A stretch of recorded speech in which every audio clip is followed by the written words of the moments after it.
20 000 evrov.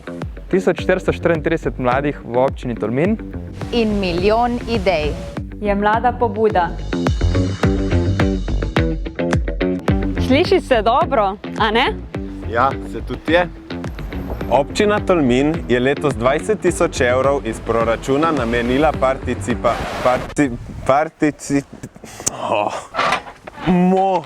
participatornemu proračunu. To pomeni, da lahko občani sami predlagamo in odločamo o tem, katerim projektom bomo namenili sredstva. Zakaj mlada pobuda? Ker morajo biti projekti primarno namenjeni mladim. Prav tako jih lahko volijo in predlagajo le mladi s stalnim prebivališčem v občini Tolmin. Od 15 do vključno 30 let.